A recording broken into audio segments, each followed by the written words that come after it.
Сегодня же проводили группу мобилизованных граждан. Тактика ведения боя, стрельбы, первая медицинская помощь. Все это на полигонах вспоминали бойцы во время подготовки. Теперь они пройдут очередной этап обучения уже на полигонах Донецка и Запорожья, чтобы в зоне проведения специальной военной операции быть готовыми даже к самым нестандартным ситуациям. Очередную группу бойцов сегодня проводил глава республики Сергей Минело. Подробнее расскажет Алина Цгоева.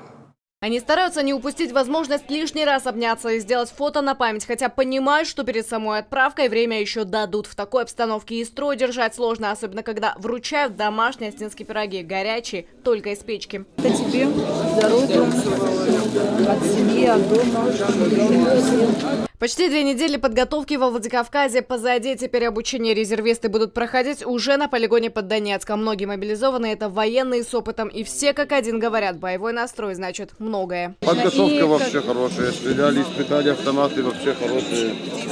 Да. И стреляли с гранатометов. Все, обучение хорошее прошли. Очень. Все уже познакомились, сплотились со всей республики, туристы других республик, ребята тоже уже подружились. Все, так что...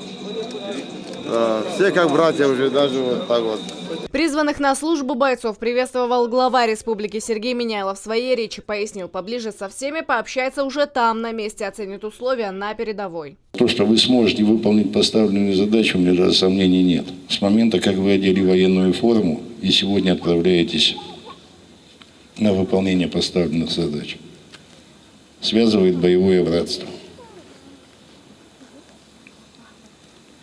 Поэтому очень хочу, чтобы мы с вами после победы, а победа будет в любом случае за нами, потому что за нами и правда, вот так же встретились, может быть, не в стою, может быть, где-нибудь на улицах республики, в других городах, в других населенных пунктах.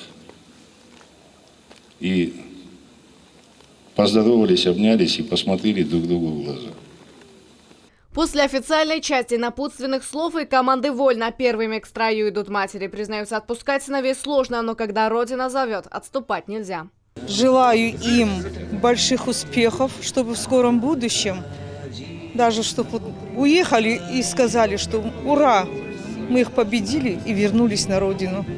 По всей России частичная мобилизация завершена. Задача призвать 300 тысяч человек выполнена. А дальше работа продолжится только с добровольцами и теми, кто захочет заключить контракт с армией. Там же на месте, разъяснил заместитель военного комиссара. Военные комиссариаты получили необходимые указания о завершении мероприятий частичной мобилизации.